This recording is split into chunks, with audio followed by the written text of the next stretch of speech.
مسلم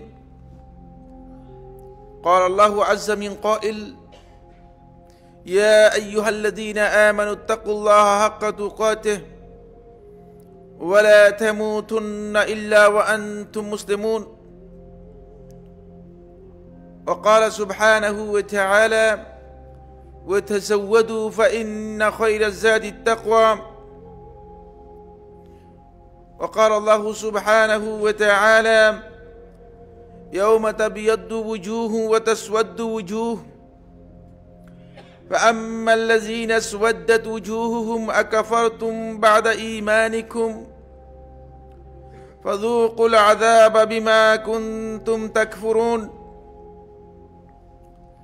عن عائشة رضي الله تعالى عنها أنها قالت قال رسول الله صلى الله عليه وسلم من أحدث في أمرنا هذا ما ليس منه فهو رد أخرجه البخاري ومسلم. সম্মানিত হাজিরিন মুসল্লিয়ানে কেরাম, সম্মানিত দ্বীনী ভাই বোনেরা, শুরুতে আমি আমাকে সহ আপনাদেরকে জীবনের প্রত্যেকটি পর্যায়ে প্রত্যেকটি ক্ষেত্রে আল্লাহ রাব্বুল আলামিনের তাকওয়া অবলম্বন করার উপদেশ দিচ্ছি। আল্লাহ তাআলা আমাদের সবাইকে প্রকাশ্যে ঘরে বাইরে সকল ক্ষেত্রে আল্লাহ তাআলা তাকওয়া অবলম্বন করার তৌফিক দান করুন। সম্মানিত হাজিরিন, আমরা খুবই গুরুত্বপূর্ণ একটি বিষয় নিয়ে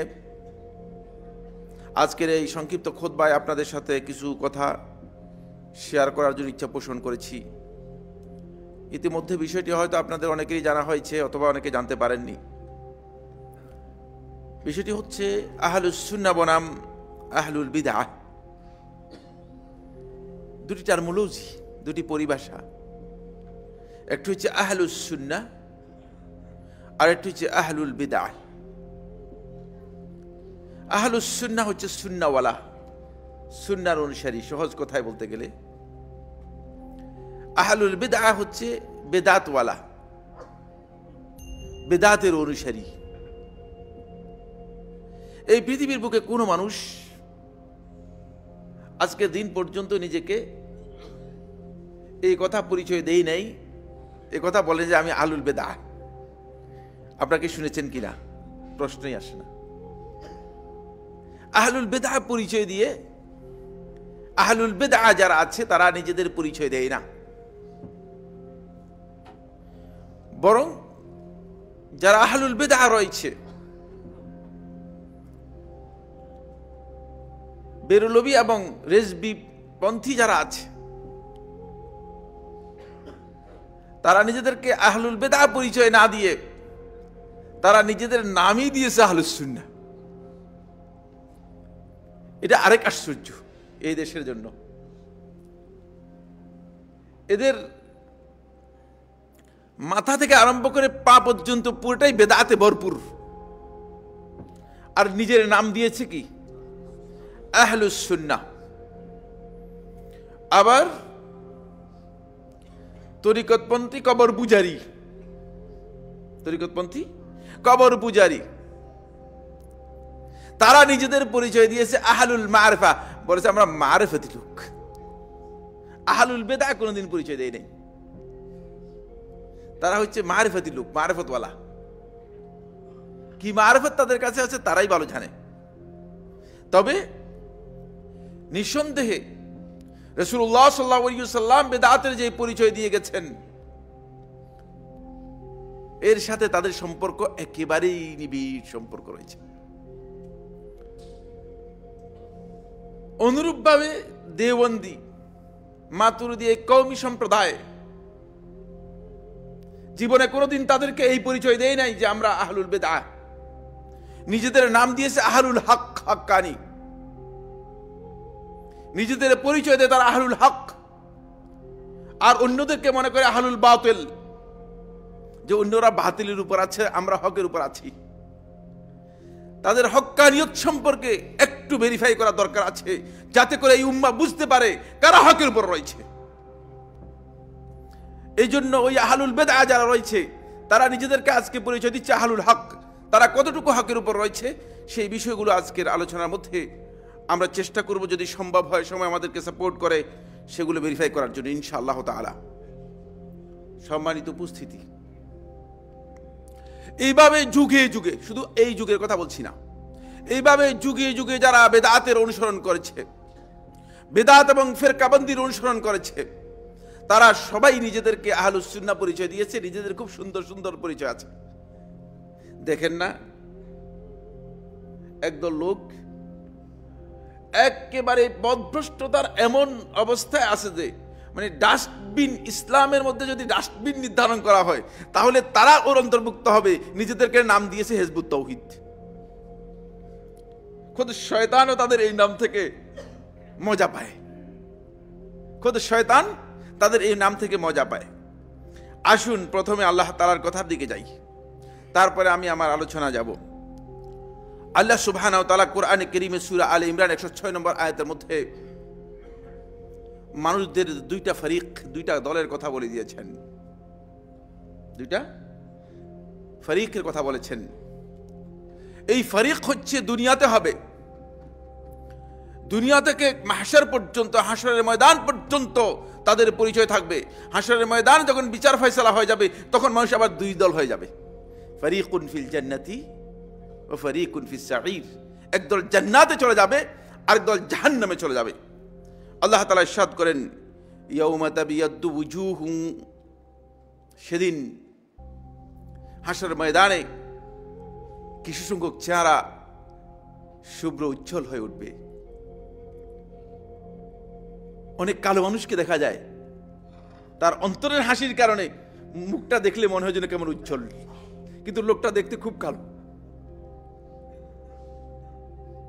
আমাদের এক বন্ধু ক্লাসমেট ছিল, সিরাজগঞ্জ বাড়ি। এত কালো মানুষ আমি দেখিনি, মানে এই যে কালো জামা পরে আসছে ওনার থেকে এই কালো চেয়েও কালো, কিন্তু তারা দেখলে এত ভালো লাগতো, এত সুন্দর লাগতো। মানুষের অন্তরের যে প্রসন্নতা, সেটা মানুষের মুখের মধ্যে কি হবে? প্রস্ফুটিত হবে। কিয়ামতের দিন ঠিক একইভাবে এই অবস্থা হবে। আল্লাহ রাব্বুল আলামিন বলেন, সেদিন কিছু সংখ্যক মুখমণ্ডল উজ্জ্বল হবে, ওয়া তাসওয়াদ্দু ওয়ুজুহ, আবার কিছু মুখমণ্ডল একেবারে কালো, মলিন, কালো হয়ে যাবে, মলিন হয়ে যাবে। এই সুন্দর মানুষগুলো, যেগুলো নিজেদের বিভিন্ন লকব দিয়ে পরিচয় দিচ্ছে, হতে পারে যে সেদিন তাদের মুখমণ্ডল কালো হয়ে যেতে পারে। আল্লাহ তাআলা একটু পরিচয় করে দিচ্ছেন, ফাআম্মাল্লাযীনা সুওয়াদ্দাত ওয়ুজুহুহুম, যাদের মুখমণ্ডল কালো হয়ে যাবে তাদেরকে প্রশ্ন করা হবে, তাদেরকে দেখলে চেনা যাবে। তাদেরকে প্রশ্ন করা হবে, আকাফারতুম বা'দা ঈমানিকুম, কি ব্যাপার, তোমাদেরকে তো মসজিদে দেখেছি, তোমাদেরকে তো ঈমান এনেছো দেখেছি, তোমরা তো ঈমানের কথা বলতে দেখেছি, তোমরা তো মানুষদেরকে দ্বীনের কথা বলতে দেখেছি, তোমরা কি গোপনে গোপনে কুফরি করেছো কিনা? নাহলে এই অবস্থা হলো কেন তোমাদের? বুঝে যাচ্ছে এটা কাফেরদের মুখমণ্ডল মলিন হবে, এটা নয়, বরং ওই সমস্ত ব্যক্তিদের মুখমণ্ডল মলিন হবে যারা ঈমান এনেছিল, আল্লাহর উপর বিশ্বাস রেখেছিল, মানুষদেরকে ইসলামের কথা বলেছিল, মানুষদেরকে দ্বীনের কথা বলেছিল, কিন্তু নিজে আল্লাহর অবাধ্যতায়, রাসূলের অবাধ্যতার মধ্যে লিপ্ত ছিল। আকাফারতুম বা'দা ঈমানিকুম, তোমরা কি ঈমান আনয়ন করার পরে আবার কুফরি করেছো? তাহলে তোমাদের পরিণতি নাও, ফাযুকুল আযাবা বিমা কুনতুম তাকফুরুন, আজকে তোমাদের পরিণতি হচ্ছে তোমরা আযাবের স্বাদ আস্বাদন করো, কারণ তোমরা আল্লাহ এবং তার রাসূলের অকৃতজ্ঞ ছিলে। এই আয়াতের তাফসীরের মধ্যে হাফেজ ইবনে কাসির দিমাশকি রাহিমাহুল্লাহ তাআলা তার তাফসীরুল কুরআনিল আযীমের মধ্যে উল্লেখ করেন, তিনি বলেন, আব্দুল্লাহ ইবনে আব্বাস রাদিয়াল্লাহু তাআলা থেকে, আব্দুল্লাহ ইবনে আব্বাস রাদিয়াল্লাহু তাআলা বলতেছেন, তাবিয়াদু ওয়ুজুহু আহলিস সুন্নাতি ওয়াল জামাআ, সেদিন যাদের মুখমণ্ডল শুভ্র সুন্দর আলোকোজ্জ্বল হয়ে যাবে তারা হচ্ছে আহলুস সুন্নাহ ওয়াল জামাআ, যারা তাদের মুখমণ্ডল আলোকোজ্জ্বল হবে। সুবহানাল্লাহ। এটা আমার তাফসীর নয়, আমার বক্তব্য নয়, এটি হচ্ছে আব্দুল্লাহ ইবনে আব্বাস রাদিয়াল্লাহু তাআলা আনহু সরাসরি আল্লাহর রাসূল থেকে যে তাফসীর করেছেন সেই তাফসীর। ওয়া তাসওয়াদ্দু ওয়ুজুহু আহলুল বিদআতি ওয়াল ফুরকাহ, আর সেদিন ওই আহলুল বিদআ, ওই বেদাতি যারা আছে, বেদাতওয়ালা যারা আছে, ওয়াল ফুরকাহ, ফিরকাবন্দিতে যারা লিপ্ত ছিল, তাদের মুখমণ্ডলগুলো সেদিন মলিন হয়ে যাবে, কালো হয়ে যাবে। সেদিন আলাদা বুঝা যাবে। আজকে যে আপনি নিজেকে আহলুস সুন্নাহ মনে করছেন, সুন্নি মনে করতেছেন, সেদিন আপনার বিষয়টি ক্লিয়ার হয়ে যাবে। আহলুস সুন্নাহর কাছে আপনার বিষয়টি একেবারেই পরিষ্কার। কিন্তু সাধারণ মানুষ যেহেতু দ্বীনের জ্ঞান রাখে না, দ্বীন সম্পর্কে তাদের জানা নেই, তাদেরকে হয়তো আপনি ধোঁকা দিতে পারেন। কিন্তু আমাদের কাছে স্পষ্ট যে আপনি কোন পন্থী, আপনার আকীদা কি, সেই আকীদাগুলো আমরা একটু জানবো। আল্লাহ সুবহানাহু ওয়া তাআলা সূরা জুমারের 60 নম্বর আয়াতের মধ্যে বলেন, ওয়া ইয়াউমাল কিয়ামাতি তারাল্লাযীনা কাযাবু আলাল্লাহ, আর কিয়ামতের দিন আপনি দেখতে পাবেন যারা আল্লাহ রাব্বুল আলামিনের উপর মিথ্যাচার করেছে। কারা আল্লাহর উপর মিথ্যাচার করে? আহলুল বিদআ, বেদাতীরা। বেদাতি বলতেছে এটা হচ্ছে দিন, আর আল্লাহ তাআলা সেটাকে দিন হিসেবে কি করেন নাই, অনুমোদন দেন নাই। আল্লাহর উপর যারা মিথ্যাচার করলো, ওই বেদাতি আহলুল বিদআ যারা রয়েছে, তারা আল্লাহর উপর মিথ্যাচার করার কারণে কিয়ামতের দিন তাদের অবস্থান হবে উজুহুহুম মুসওয়াদ্দাহ, তাদের চেহারাগুলো কালো হয়ে যাবে।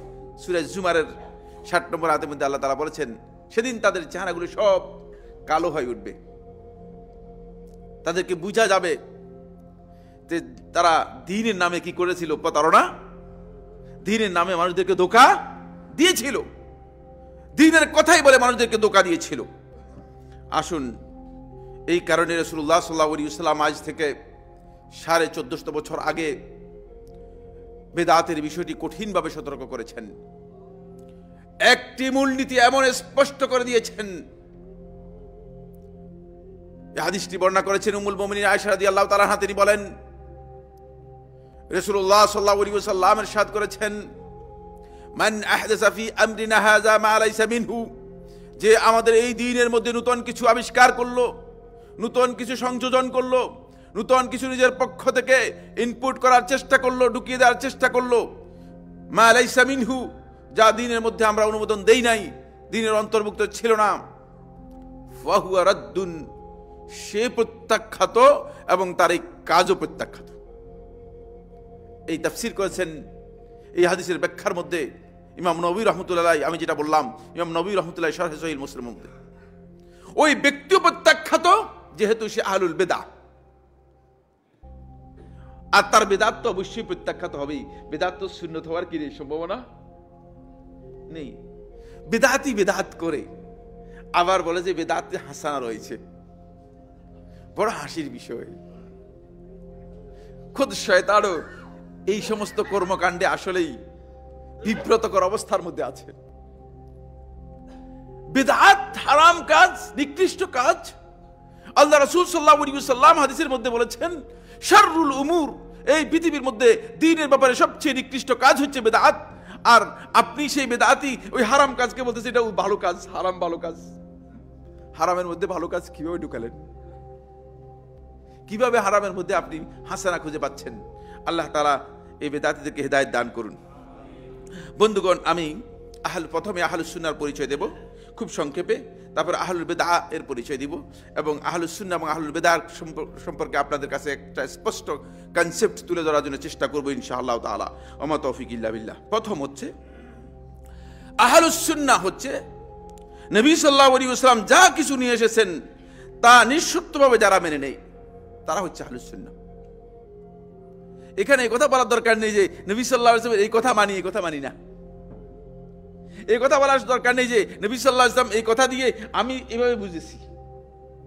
আপনার বুঝ দিয়ে, আপনার বক্তব্য দিয়ে নয়, কোন শর্ত আরোপ করে নবী সাল্লাল্লাহু আলাইহি ওয়াসাল্লামের আনুগত্য করার বৈধতা নেই।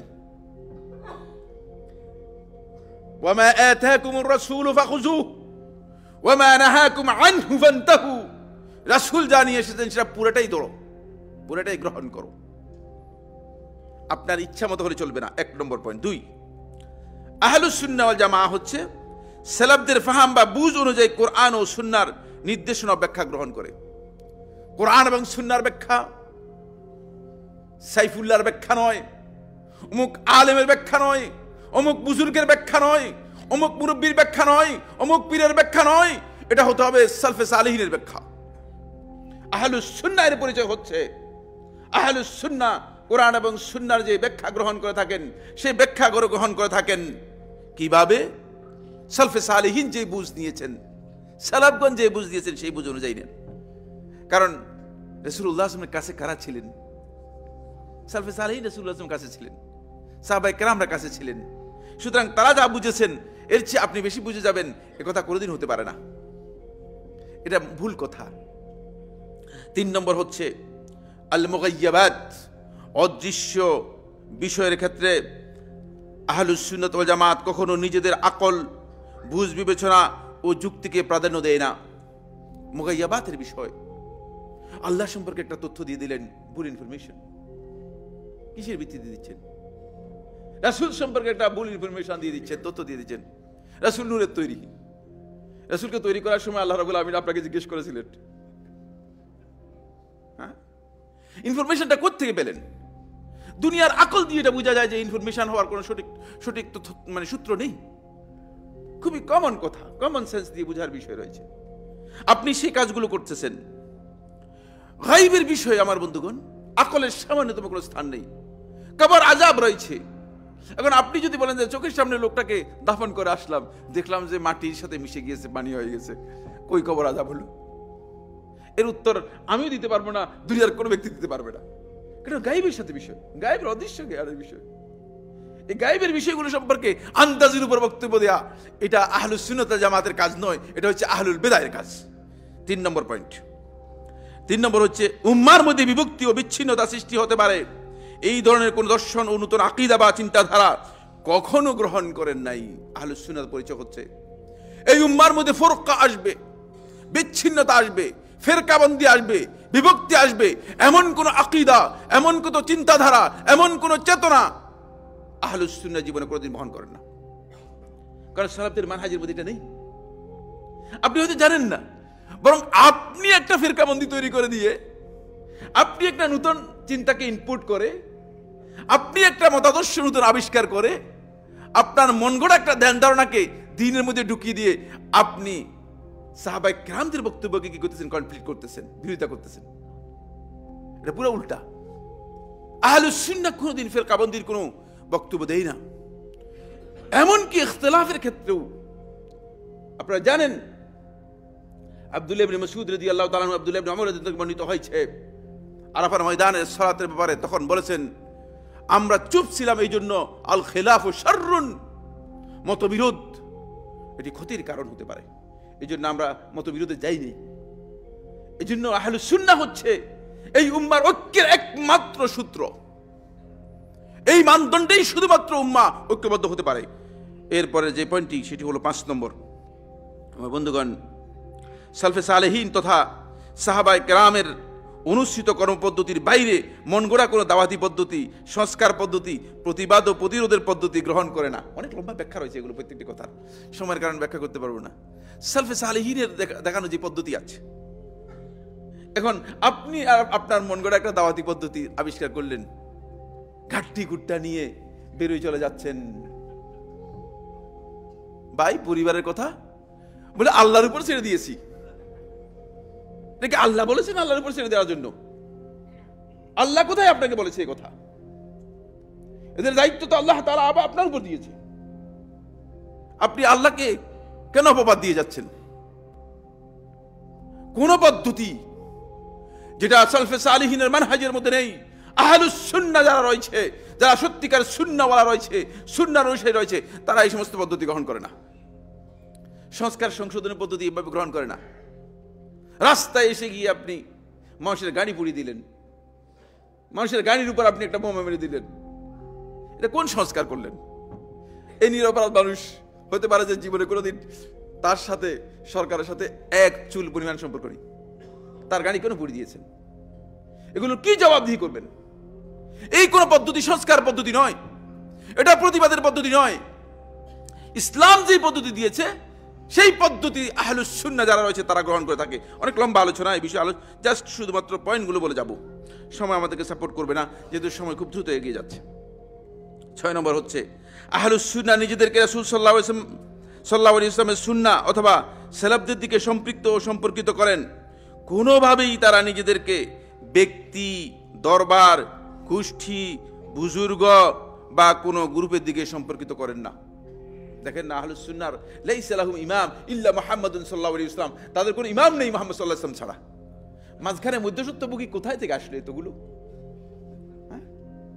এতগুলো মধ্যসত্যভোগী আমরা কোথায় পেলাম? এই লক্ষ লক্ষ মধ্যসত্যভোগী এরা আল্লাহর বান্দাদেরকে নিজেদের দরবারের বান্দা তৈরি করতেছে, আর তারা নিজেদেরকে মনে করতেছে তারা আহলুস সুন্নাহ। প্রশ্নই আসে না, তারা আহলুস সুন্নাহ নয়। স্পষ্ট কথা বলে দিচ্ছি। 7 নম্বর পয়েন্ট হচ্ছে, 7 নম্বর আহলুস সুন্নাহ সম্পর্কে শেষ পয়েন্ট। 7 নম্বর হচ্ছে আহলুস সুন্নাহ সহিহ হাদিস এবং সালাফদের আসার ও সালাফদের মানহাজকে প্রমোট ও সাহায্য করে। কোনো ব্যক্তির চিন্তাধারা বা মতাদর্শকে প্রমোট করার জন্য কাজ করে না, শুধুমাত্র সালাফদের চিন্তাধারাটাকেই, সালাফদের মানহাজকে প্রমোট করার জন্য, সাহায্য করার জন্য কাজ করে। কারণ আমার দাওয়াত হচ্ছে রাসূলুল্লাহ সাল্লাল্লাহু আলাইহি ওয়াসাল্লাম যে দাওয়াত রেখেছেন সেটাকে কিভাবে আমি প্রমোট করতে পারি। আমার দাওয়াত এই নয় যে অমুক কি বলেছে সেটাকে প্রমোট করার জন্য চেষ্টা করব। কারণ আপনি যদি কোনো ব্যক্তির বক্তব্য গ্রহণ করেন, আপনার সেটা যদি মনোভূত হয়ে যায়, আবেগে এসে যায়, তখন দেখবেন যে আপনি এর সপক্ষে আপনার হাঁটতেও দলিল পাবেন, বসতেও দলিল পাবেন, ঘুমাইলেও দেখবেন যে ঘুমের মধ্যে দলিল দেখতেছেন। এটা আহলুল বিদআহের কাজ। আসুন আহলুস সুন্নাহর পরিচয় করে দেওয়ার পরে আহলুল বিদআহের পরিচয়, এই প্রসঙ্গে কিছু কথা আপনাদের সামনে বলতে চাই। এক নম্বর পয়েন্ট হচ্ছে নবী সাল্লাল্লাহু আলাইহি ওয়াসাল্লামের সুন্নাতকে নিজেদের রুচি, অভিরুচি ও প্রবৃত্তি, ইচ্ছা ও আবেগ বা কোনো ব্যক্তির মন গড়া ব্যাখ্যা দিয়ে তারা গ্রহণ করে থাকে, মেনে নেই। বলে সুন্নাহ আছে ঠিকই, কিন্তু হুজুর এইভাবে বলছে। বলে ঠিক আছে সুন্নাহ, রাসূলুল্লাহ সাল্লাল্লাহু আলাইহি ওয়াসাল্লাম হাত তুলে মুনাজাত করেন নাই, কিন্তু আমাদের কাছে মনটা কেন জানি হাত তুললে একেবারে ভরে যায়, কলিজা পর্যন্ত ঠান্ডা হয়ে যায়। এসব আবেগ দিয়ে আহলুস সুন্নাহ, আহলুল বিদআর পরিচয় হচ্ছে এটি। আহলুল বিদআর পরিচয় হচ্ছে সুন্নাহকে সুন্নাহ হিসেবে রেখে, সুন্নাহকে সুন্নাহর মানদণ্ডে বিচার করে সেটাকে গ্রহণ করে না। আহলুস সুন্নাহ হচ্ছে গ্রহণ করে, আর আহলুল বিদআহ হচ্ছে গ্রহণ করে না। তারা কোনো ব্যক্তির, কোনো গোষ্ঠীর অথবা কোনো ধ্যান ধারণা নিয়ে সেটাকে কি করে নিজেদের মন মতো ব্যাখ্যা করে থাকে, গ্রহণ করে থাকে। 2, সুন্নাত ও বিদআতের মধ্যে কোনো পার্থক্য করে না। বুঝি ভাই ইবাদতের মধ্যে এরকম করতেছেন কেন? ভালো কাজ করলে অসুবিধা কিসের? আপনি বলবেন ভাই এটা হচ্ছে সুন্নাত, এটা হচ্ছে বিদআত, রাখেন তো পরে। কারণ আপনি কি জানেন না যে বিদআত করা, কিয়ামত পর্যন্ত বিদআত করে কোনো লাভ হবে না আপনার। আহলুল বিদআহ হচ্ছে তারাই যারা সুন্নাত এবং বিদআতের মধ্যে পার্থক্য করে না। তাদের আরেকটি বিষয় হচ্ছে যত ইবাদত ততই ফজিলত। লিখে নেন, খুব গুরুত্বপূর্ণ বিষয়। কথা একটাই, যত ইবাদত ততই ফজিলত। আরে বাবা, ইবাদত যত তত ফজিলত নয়। ফজিলত হচ্ছে যদি সুন্নাহ অনুযায়ী আপনার ইবাদত হয়, 2 রাকাত সালাতের মর্যাদা হতে পারে যে আপনার জান্নাতের জন্য যথেষ্ট হয়ে যাবে। হতে হবে সুন্নাহ অনুযায়ী। যত ইবাদত তত ফজিলত আপনি করতে পেলেন। তাদের বক্তব্য হচ্ছে এটাই। এই ধারণার কারণেই মানুষ বারবার শুধু ফজিলতের কথা আমাদের কাছে জানতে চায়। মনে হয় যেন ফজিলতের বস্তা নিয়ে আমি আসলাম আর আপনাদের মধ্যে বন্টন করে দিয়ে চলে গেলাম। ব্যাপারটা এমন নয়। এই ধারণা করার কোনো সুযোগ নেই। এটা আল্লাহ রাসূল সাল্লাল্লাহু আলাইহি ওয়াসাল্লামের দেখানো তরিকার সাথে জড়িত বিষয়। 3 নম্বর হচ্ছে সালাফদের বুঝের চেয়ে, সালাফ তথা সাহাবায়ে কেরামদের বুঝের চেয়ে তারা তাদের বুজুর্গ ও মুরব্বীর বুঝকে অগ্রাধিকার দিয়ে থাকে। এটা একেবারে স্পষ্ট। সুবহানাল্লাহ।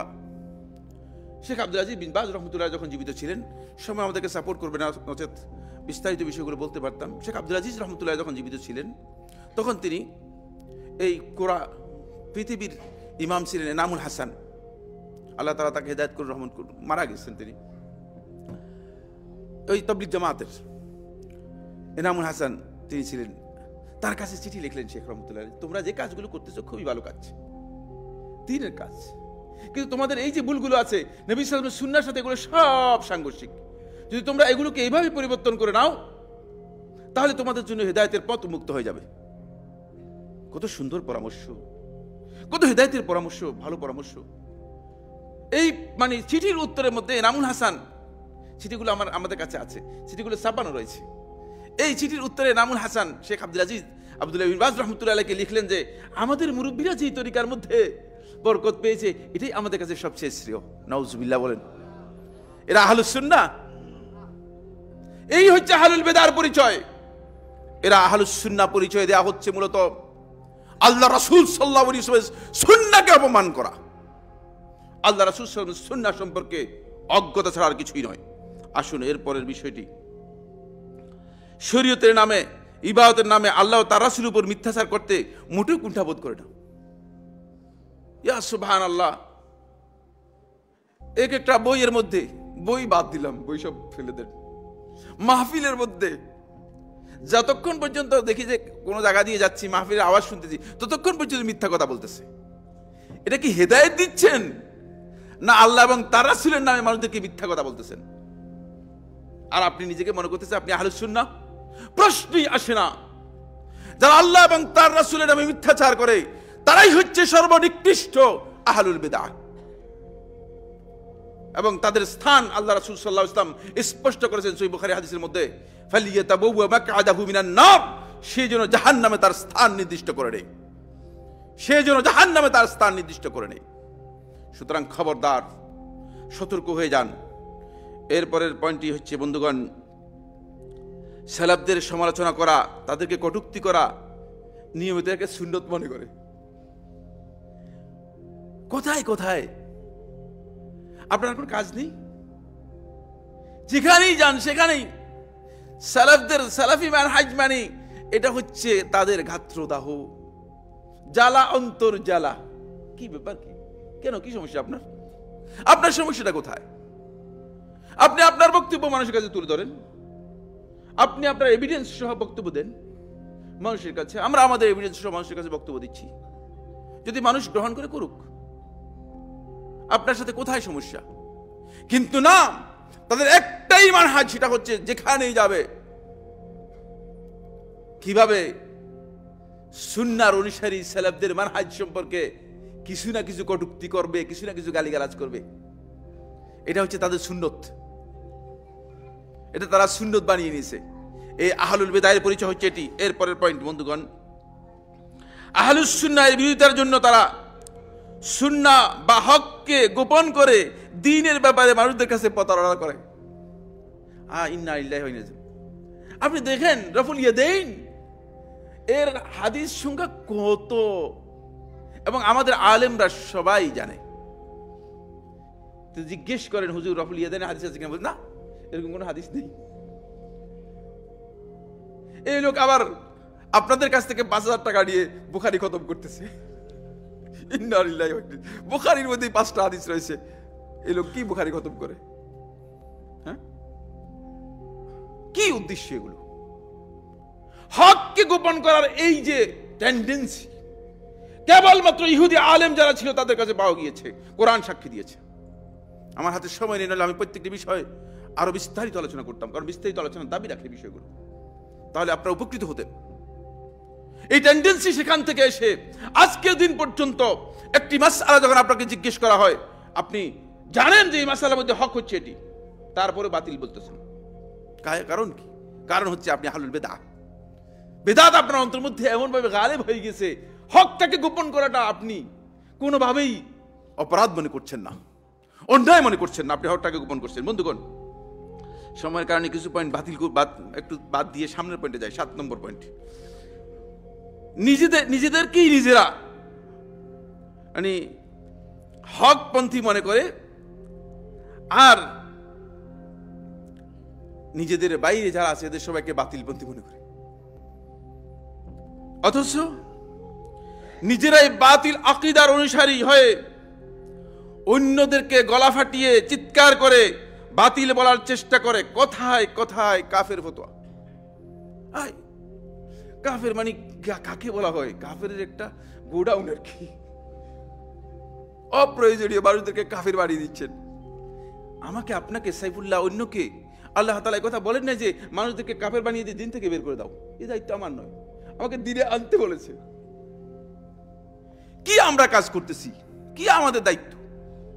আমরা আসলে দিনটাকে কিভাবে বুঝলাম? কে আমাদেরকে এই দিনের বুঝ দিয়েছে? কার কাছ থেকে এই বুঝ আমরা গ্রহণ করেছি? কথায় কথায় মানুষদেরকে কাফের ফতোয়া দিচ্ছেন, সাথে চ্যালেঞ্জ দেয়াকে হকের দলিল হিসেবে মনে করে। চ্যালেঞ্জ, কথায় কথায় চ্যালেঞ্জ। আরে জুয়াবাজির কি অর্থ এখানে? দিনের ব্যাপার। ইমাম মালিক রহমতুল্লাহ বলেছেন, ইমাম আহমদ বিন হাম্বল রহমতুল্লাহ বলেছেন, জুমহুর আহলে হাদিসের বক্তব্য রয়েছে, আদ-দীনু লা লিমান গালাব। দিন যে ব্যক্তি বিজয় হলো তার মানে সেই দিনের অধিকারী হয়ে গেল, সেই দিনদার হয়ে গেল, সেই হকের উপর প্রতিষ্ঠিত হয়ে গেল, এটা শুদ্ধ নয়। কারণ আপনি আপনার কথা দিয়ে, আপনার বাকচাতুরতার মাধ্যমে আপনি বিজয় হয়ে যেতে পারেন। এটা আল্লাহ রাসূল সাল্লাল্লাহু আলাইহি ওয়াসাল্লাম হাদিসের মধ্যে বলেছেন যে তোমরা তোমাদের কথার মাধ্যমে হতে পারে যে আমার ব্যাপার আমার কাছ থেকে ফয়সালা করে তোমাদের পক্ষে নিয়ে যেতে পারো। খবরদার, খবরদার, আমি বলে দিচ্ছি, যদি আমি তোমাদের কথার কারণে যদি তোমাদেরকে কোনো কারো হক নষ্ট করে দিই, কারো হকের ব্যাপারে ফয়সালা করে দিই, ইন্নামা কাতাতু লাকুম কিতাতাম মিন নার, আমি জাহান্নামের একটি অংশ তোমার জন্য ছেড়ে দিলাম। জাহান্নামের অংশ তোমার জন্য আমি দিয়ে দিলাম। খবরদার, এটা তোমার জন্য হালাল মনে করো না। সুতরাং কথার মাধ্যমে চ্যালেঞ্জ, কথায় কথায় চ্যালেঞ্জ, এগুলো কি? এটা আহলুল বিদআর পরিচয়। কথায় কথায় তাকফীর করা, কথায় করা চ্যালেঞ্জ দেওয়া, এটা আহলুল বিদআর পরিচয়। এরপরে পয়েন্টটি আমি, বন্ধুগণ, আসুন তাদের এই হাক্কানিয়াতের ব্যাপারে একটু ডায়াগনোসিস করার চেষ্টা করি। আপনাদেরকে নিয়ে একটু ডায়াগনোসিস করি। আসলে তারা যে বলতেছে তারা হকের উপর আছে, তারা আহলুল হক নিজেদেরকে দাবি করতেছে, আহলুল হক দাবি করতেছে। এরপর আন্দাজের উপর মানুষকে প্রতারিত করার জন্য, মানুষদেরকে ধোঁকা দেওয়ার জন্য তারা নিজেদেরকে বলতেছে বাকি সব আহলুল বাতিল। একটু ডায়াগনোসিস করে দেখি। 1 নম্বর পয়েন্ট, এই পয়েন্টের মধ্যে 1 নম্বর পয়েন্ট, ওয়াহদাতুল উজুদের আকীদা। ইন্না লিল্লাহি ওয়া ইন্না ইলাইহি রাজিউন। আমার বন্ধুগণ, আপনারা হয়তো শুনেছেন এরকম আকীদার কথা, শুনছেন কিনা? আপনারা যারা এই দেওবন্দি আকীদার মধ্যে রয়েছেন, আপনারা নিজেরা ওয়াহদাতুল উজুদের আকীদা বিশ্বাস করেন। আমাদেরকে বলে দিন ওয়াহদাতুল উজুদের অর্থ কি, ওয়াহদাতুল উজুদের আকীদা কি? আল্লাহ রাব্বুল আলামিন সবকিছুর মধ্যে ঢুকেন, সবকিছুর মধ্যে আছেন। কে এই আকীদা পোষণ করেছে? ইমাম আবু হানিফা রাহমাতুল্লাহ আলাইহি, আল্লাহর কসম না। ইমাম শাফি রাহমাতুল্লাহ আলাইহি, আল্লাহর কসম না। পৃথিবীর কোন আলেম এই আকীদা পোষণ করেছেন? আল্লাহর কসম না। এটা দেওবন্দীদের তৈরি করা আকীদা। কিসের হক্কানিয়তের কথা বলছেন? কোথায় আপনি আহলুল হক নিজেকে পরিচয় দিচ্ছেন? আগে নিজের আকীদার দিকে দেখুন। আপনাদের আলেমরা সবাই ওয়াহদাতুল উজুদের কথা বলেছে। এ বিষয়ে বিস্তারিত আলোচনা রয়েছে। আপনারা যারা ওয়াহদাতুল উজুদ সম্পর্কে জানেন, জানার কথা দুটি, একটা হচ্ছে ইত্তেহাদ আর একটা হচ্ছে হুলুল। ইত্তেহাদ হচ্ছে এই সব কিছুর মধ্যে, এই ব্রহ্মাণ্ড পুরোটাই, মাখলুকাত যা আছে সবটাই জন্য আল্লাহ, নাউযুবিল্লাহ মিন যালিক, গড পার্টিকেল যেটাকে বলা হয় থাকে। সেকেন্ড যে পয়েন্টটি হচ্ছে সেটা হলো না, আল্লাহ তাআলা এগুলোর মধ্যে ঢুকেন, প্রবেশ করেন। মাঝে মধ্যে আপনার হুজুরের মধ্যে এসে আল্লাহ প্রবেশ করে যায়, নাউযুবিল্লাহ মিন যালিক। ফলে তারা বলেছে পৃথিবীর সমস্ত উলামায়ে কেরাম, সমকালীন বিশ্বের, ইবনে কাসির দিমাশকি রাহমাতুল্লাহ আলাইহি বিদায় নেহার মধ্যে উল্লেখ করেছেন, পৃথিবীর সমস্ত উলামায়ে কেরাম ঐক্যমতে কথা বলেছেন যে কাফের হিসেবে, মুরতাদ হিসেবে হুসাইন ইবনে মনসুর আল হাল্লাজকে তাকে মৃত্যুদণ্ড দেওয়া হয়, হত্যা করা হয়েছে। হত্যা করার পরে ফুরাত নদীর উপর যে জিসির ছিল, যে ব্রিজ ছিল, এই ব্রিজের উপর 7 দিন তার লাশকে ঝুলিয়ে রাখা হয়েছে, যাতে মানুষ মনে করে যে এই মুরতাদ আল্লাহ রাব্বুল আলামিনের সাথে নাফরমানি করে আল্লাহ দাবি করে মৃত্যুবরণ করেছে। কিন্তু আপনারা সেই মনসুর হাল্লাজকে বলতেছেন যে সে আল্লাহর সবচেয়ে বড় ওলি ছিল, আল্লাহ তার মধ্যে ঢুকে গিয়েছে। কি আকীদা আপনাদের এগুলো? নিজেদেরকে আহলুল হক মনে করছেন, এইসব প্রতারণা মানুষের কাছে করছেন। খেয়াল রাখুন, অবশ্যই একদিন সব কিছু প্রকাশিত হয়ে যাবে। ইয়াউমা তাবিয়াদ্দু উজুহুন ওয়া তাসওয়াদ্দু উজুহ। একদিন ওই চেহারাগুলো শুভ্র আলোকিত হবে, আবার কিছু চেহারা মলিন, কালো হয়ে যাবে, দূষিত হয়ে যাবে। সেই অবস্থার দিকে খেয়াল করুন, আল্লাহকে ভয় করুন। 2 নম্বর, একটু ডায়নোস দরকার রয়েছে, এগুলো জানা দরকার রয়েছে আপনাদের। 2 নম্বর, আপনারা যে আকীদা পোষণ করে থাকেন রাসূল সাল্লাল্লাহু আলাইহি ওয়াসাল্লাম কবরে দুনিয়াবি হায়াতের মতো জীবিত আছেন। দুনিয়াতে যেভাবে জীবিত, আল্লাহ রাসূল সাল্লাল্লাহু আলাইহি ওয়াসাল্লামকে এই জীবিত অবস্থায় সাহাবায়ে কেরাম যারা আল্লাহ রাসূলকে নিজেদের অন্তরে চেয়ে, নিজেদের জীবনের চেয়ে, নিজেদের সম্পদের চেয়ে বেশি ভালোবাসতেন, তারা রাসূল সাল্লাল্লাহু আলাইহি ওয়াসাল্লাম জীবিত অবস্থায় কবরে নিয়ে রেখে আসলেন। কি বলছেন মিথ্যুক? আবার নিজেকে আহলুল হক বলছেন। লজ্জা লাগে না? কিসের ভিত্তিতে বলছেন এগুলো? এই আপনার হক্কানিয়তের দাবি করছেন।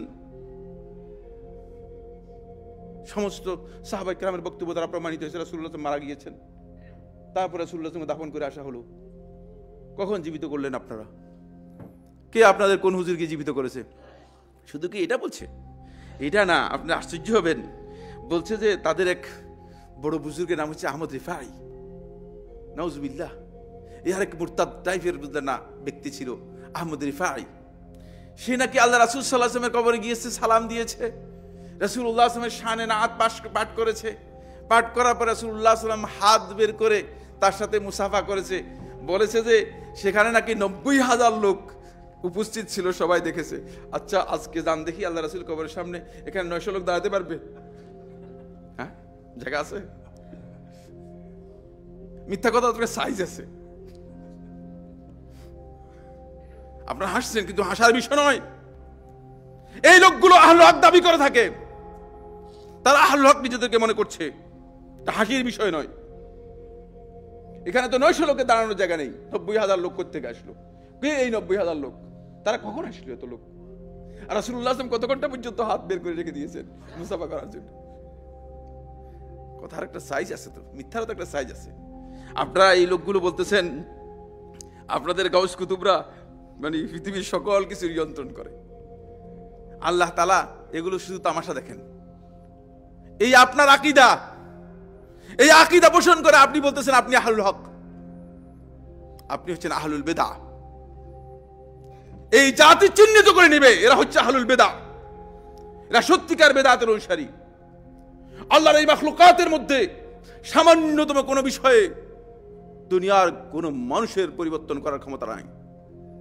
ইউদাব্বিরুল আমরা মিনাস সামাই ইলাল আরদ, কোরআনে স্পষ্ট করে দিয়েছে আসমান থেকে তিনি দুনিয়াতে যতগুলো বিষয় আছে সবগুলো তিনি ফয়সালা করেন। ফয়সালা তার পক্ষ থেকে হয়, সবগুলো তিনি পরিচালনা করেন। সুতরাং আপনারা বলতেছেন যে আপনাদের গাউস কুতুবরা সব ভাগ করে নিয়েছে, ভাগ বাটোয়ারা করে নিয়েছে, এবং তারাই এই পৃথিবীর বিভিন্ন মহাদেশ এদের নির্দেশে পরিবর্তন সবকিছু হচ্ছে। কিভাবে বলতেছেন এই সমস্ত কথাবার্তা? আরো আশ্চর্যের বিষয়, আফ্রিকার জঙ্গলের মধ্যে নাকি কুতুবরা গিয়ে রাত্রে বৈঠক করে আবার বাংলাদেশে এসে ফজর পড়তেছে, এটা ওয়াজ করতেছে। তাদের বর্তমান সময়ের সবচেয়ে বড় বুজুর্গ, আমি এই কানে শুনেছি, কারো রিওয়ায়াত না, কারো কাছ থেকে না, আমার নিজ কানে শুনেছি। এই আকীদা পোষণ করে তারা নিজেদেরকে আহলুস সুন্নাহ বলতে পারে কিনা? আপনারা বলুন, আওয়াজ করে বলুন, তারা কি আহলুস সুন্নাহ হতে পারে কিনা? প্রশ্নই আসে না। আল্লাহর কসম করে বলছি, এরা আহলুল বিদআহ। এরা নিজেদেরকে আহলুল হক দাবি করতেছে। তাদের এই হক্কানিয়তের পরিচয় এই বিশ্ববাসী যেন জেনে নেয়। তারা আসলে হকের সাথে তাদের সামান্যতম সম্পর্ক নেই। তাদের হককে একটু ভেরিফাই করা দরকার, সুন্নাহ দিয়ে ওজন করা দরকার। তাহলে তারা বুঝতে পারবে যে তাদের হক কতটুকু গ্রহণযোগ্য। তাদের আর বিষয়ে আলোচনা করলাম না সময়ের কারণে, যেহেতু সময় আমাদেরকে সাপোর্ট করবে না। আর কয়েকটি পয়েন্ট কথা বলবো। এরপরে যে পয়েন্টটি আমি আপনাদের সামনে পেশ করতে চাই আমার বন্ধুগণ, সেটা হচ্ছে আহলুল বিদআর আরেকটি পরিচয় হচ্ছে তারা যখন দলিল প্রমাণে হারিয়ে যায় তখন তারা পেশি শক্তি ব্যবহার করে। দলিল প্রমাণ দিয়ে যখন হারিয়ে যান, কোরআন হাদিসে যখন আপনার বক্তব্য ঠিক না, তখন আপনি পেশি শক্তি ব্যবহার করেন আহলুস সুন্নাহকে দাবিয়ে রাখার জন্য। বিভিন্ন মিথ্যা অপবাদ, মিথ্যা কথা, মিথ্যাচার ট্যাগ লাগিয়ে আহলুস সুন্নাহর বিরুদ্ধে আপনারা বিভিন্ন প্রপাগান্ডা করে যাচ্ছেন। এটা আজকে করে নেই, এটা আজকে করে নাই। আজকে যেই আমাদের যেই সিরাতুল মুস্তাকিম কনফারেন্স, এটাকে আপনাদের বরদাস্ত করতে পারেন নাই। কেন পারেন নাই? তার কারণ হচ্ছে এটাই, আপনারা পেশি শক্তি ব্যবহার করেছেন। যদি দলিলের যুক্তি শক্তি থাকতো, আপনাদের দলিলের যুক্তি এবং শক্তি যদি আপনাদের কাছে থাকতো, তাহলে আপনারা সেটি করতেন না। আপনারা দলিল দিয়ে আরেকবার একটা প্রোগ্রাম করেন, অসুবিধা কিসের? মানুষদেরকে বলেন যে আমরা যে কথাগুলো বলে গেছি সেগুলো কোরআন হাদিস থেকে বলি নেই, দেখি মানুষ বের করে নেই, কোনো অসুবিধা নেই। এখন ইনফরমেশন মানুষের সকলের কাছে। আমার এই ডিভাইসের মধ্যে অন্তপক্ষে 60 থেকে 70 হাজার কিতাব রয়েছে, ইনফরমেশন সমস্ত মানুষের কাছে রয়েছে। সুতরাং আপনারা যেহেতু আপনারা বলতেছেন আমরা আহলুল হক, তাহলে যদি আহলুল হক হয়ে থাকেন আসেন আপনারা প্রমাণ করেন আপনাদের কথা। কিন্তু পেশি শক্তি ব্যবহার করছেন কেন? ভয় দেখাচ্ছেন কেন? এই পেশি শক্তি কারা ব্যবহার করেছে দেখেন। এবার আসুন, এবার আপনাদেরকে আঙ্গুল দিয়ে এখানেও আমি একটু থামবো। আমি বলেছি আমার আলোচনা অনেক লম্বা আলোচনা, কিন্তু সময় শেষ হয়ে গিয়েছে। সময়ের মধ্যে যেহেতু জুমার খুতবা, অতিরিক্ত আলোচনা করব না। ইমাম আবু হানিফা রাহমাতুল্লাহির বিরুদ্ধে যারা ইমাম রাহমাতুল্লাহিকে জেলখানায় নিয়ে শেষ পর্যন্ত বেত্রাঘাত করেছে এবং ইমাম রাহমাতুল্লাহি শেষ পর্যন্ত জেলখানায় মারা গিয়েছেন, বেদাতিরা করেছে, পেশি শক্তি ব্যবহার করেছে। আপনারা জেনে নেন, আপনারা ইতিহাস পড়ুন। যেহেতু ইমাম রাহমাতুল্লাহ সুন্নাহর অনুসারী ছিলেন, তার বিরুদ্ধে বেদাতিরা এই অপপ্রচার করেছে এবং শেষ পর্যন্ত ইমাম রাহমাতুল্লাহকে জেলখানায় মরতে হয়েছে, বেত্রাঘাত করা হয়েছে। ইমাম শাফি রহমতুল্লাহর বিরুদ্ধে ইয়ামানে ছিলেন ইমাম রাহমাতুল্লাহ, হারুন রশিদের কাছে এসে মিথ্যা অপবাদ দিয়ে, মিথ্যা ট্যাগ দিয়ে বেদাতিরা, আহলুল বেদা ইমাম রাহমাতুল্লাহকে জেলে নিয়ে আসা হয়েছে, তার ছাত্রদের সহ। শুধু ইমাম রাহমাতুল্লাহ নয়, ইমাম রাহমাতুল্লাহ মজলিসে যারা বসেছেন তার ছাত্রদের সবাইকে সহ জেলে নিয়ে আসা হয়েছে। হারুন রশিদ ভয়ঙ্কর উত্তেজিত, নাঙ্গা তরবারি নিয়ে ইমাম রাহমাতুল্লাহকে ডেকেছে, আজকে মুহাম্মদ ইবনে ইদ্রিসের ঘাড় উড়িয়ে দিব, তাকে হত্যা করে ফেলবো। তার এত দুঃসাহস কারা করেছে? এগুলো ইতিহাস পড়ে দেখেন, আহলুল বেদা যারা তারা করেছে। সুতরাং পেশি শক্তি ব্যবহার করার চেষ্টা করবেন না। এটা খুবই, যারা এই পেশি শক্তি ব্যবহার করেছে তারা পৃথিবীতে শিক্ষা পেয়ে গিয়েছে কিনা? না পেয়েছে কিনা? হ্যাঁ, সবাই পাবে। আল্লাহ রাব্বুল আলামিন ছেড়ে দেন না। সুতরাং শিক্ষা পেয়ে যাবেন, আপনারাও শিক্ষা পেয়ে যাবেন। আপনাদের উচিত হয়নি যে আপনার মতাদর্শের, আপনার চিন্তাধারার বাইরে অনেক কথা থাকতে পারে, এমন জিনিসও থাকতে পারে যে জিনিস সম্পর্কে আপনার জ্ঞান নেই। আপনি কেন সেখানে সীমা লঙ্ঘন করবেন? আপনি আপনার সীমায় থাকুন। আপনি আহলুস সুন্নাহ যারা সালাফদের অনুসারী, নিঃশর্তভাবে রাসূলুল্লাহ সাল্লাল্লাহু আলাইহি ওয়াসাল্লাম অনুসরণ করে থাকেন, আহলুল হাদিসের মানহাজের অনুসারী যারা রয়েছেন, তাদের ব্যাপারে কথায় কথায় তাদেরকে কটাক্ষ করছেন, কটূক্তি করছেন কেন? কোথায় তারা আপনার সাথে কি কারণে আপনার কি জিনিস চুরি করেছে বা কি নিয়ে গিয়েছে? কিছুই তো। তাদের সাথে আপনার দ্বন্দ্ব কোথায়? এইভাবে ইমাম মালিক রহমতুল্লাহর বিরুদ্ধে করা হয়েছে, ইমাম আহমদ বিন হাম্বল রহমতুল্লাহর বিরুদ্ধে করা হয়েছে। শেষ সময় তো ইমাম রহমতুল্লাহ আর সহ্য করতে পারেন নাই। শেষ দিন যেটা ঘটনা ঘটেছিল, ইমাম রহমতুল্লাহ আল্লাহ তাআলার কাছে এমন একটা দোয়া করে দিলেন মুতাসিমের ব্যাপারে। কারণ ইমাম রহমতুল্লাহ আপনারা জানেন যে যার জীবনের মধ্যে উল্লেখ আছে, পৃথিবীর কোন মানুষের জীবনের মধ্যে উল্লেখ নেই, 1 মিলিয়ন অর্থাৎ 10 লক্ষ হাদিসের হাফেজ ছিলেন। একমাত্র ব্যক্তির জীবনের মধ্যে উল্লেখ আছে, ইমাম আহমদ বিন হাম্বল রহমতুল্লাহ। আল্লাহ তাআলার কাছে দোয়া করেছেন, আল্লাহ এই জালেমকে আর জীবনে তুমি কোন ব্যক্তির উপর সাহস দিবে না, স্পর্ধা করার সুযোগ দিবে না। তাৎক্ষণিকভাবে সাথে সাথে আসর থেকে, রাজপ্রাসাদ থেকে আওয়াজ আসছে, বাচ্চার মৃত্যু হয়ে গেছে। ইতিহাস দেখেন, ইবনে কাসির দিমাশকি রহমতুল্লাহ বিদায় নেহার মধ্যে বিস্তারিত আলোচনা করেছেন। সুতরাং খবরদার, খবরদার, আল্লাহকে ভয় করুন, ইসলাম সম্পর্কে জানার চেষ্টা করুন। বন্ধুগণ, যারা সুন্নাহ অনুসারী হবে তাদেরকে আরো সুন্নাহ নিয়ে শক্তিশালী হতে হবে। রাসূলুল্লাহ স্পষ্ট করেছেন, আলাইকুম বিসুন্নতি, তোমরা আমার সুন্নাতকে আঁকড়ে ধরো, তামাসসাকু বিহা ওয়া সুন্নাতিল খুলাফায়ে রাশিদিন আল মাহদিয়িন, এবং আমার খুলাফায়ে রাশিদিন সুন্নাতকে আঁকড়ে ধরো। তামাসসাকু বিহা, এটাকে শক্তিশালীভাবে আঁকড়ে ধরো। ওয়া আদ্দু আলাইহা বিন নওয়াজিজ, তোমাদের মাড়ির দাঁত দিয়ে কামড়ে ধরলে যেভাবে শক্ত হয়, ঠিক সেভাবে শক্ত করে তোমরা এই সুন্নাহকে আঁকড়ে ধরো। তাহলে তোমরা আল্লাহ রাসূল সাল্লাল্লাহু আলাইহি ওয়াসাল্লামের সামনে সেদিন হাউদের কাউসারের মধ্যে আল্লাহ রাসূলের হাতে তোমরা সে শরবত, সেই পানীয় পান করতে পারবে। আল্লাহ তাআলা আমাদের সবাইকে তা পান করার তৌফিক দান করুন।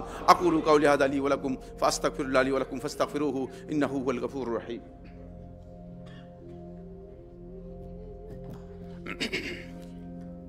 আলহামদুলিল্লাহ আলহামদুলিল্লাহ আলা ইহসানিহি ওয়া শুকরু লাহু আলা তাওফীকিহি ওয়া ইমতিনানিহি ওয়া আশহাদু আল লা ইলাহা ইল্লাল্লাহ ওয়াহদাহু লা শারীকা লাহু তা'যীমান লিশানিহি ওয়া আশহাদু আন্না মুহাম্মাদান আবদুল্লাহি ওয়া রাসূলুহু আদ-দাঈ ইলা রিদওয়ানিহি ওয়া আলা আলিহি ওয়া আসহাবিহি ওয়া ইখওয়ানিহি ইবাদাল্লাহ রাহিমাকুমুল্লাহ ইন্নাল্লাহা আমারাকুম বিআমরিন কারীম আলা ওয়া হুয়া আসসালাতু ওয়াসসালামু আলা নাবিয়্যিল কারীম ফাকালা ফি মুহকামিত তানজিল ইন্নাল্লাহা ওয়া মালাইকাতাহু ইউসাল্লুনা আলান নাবী يا أيها الذين آمنوا صلوا عليه وسلموا تسليما اللهم صل على محمد وعلى آل محمد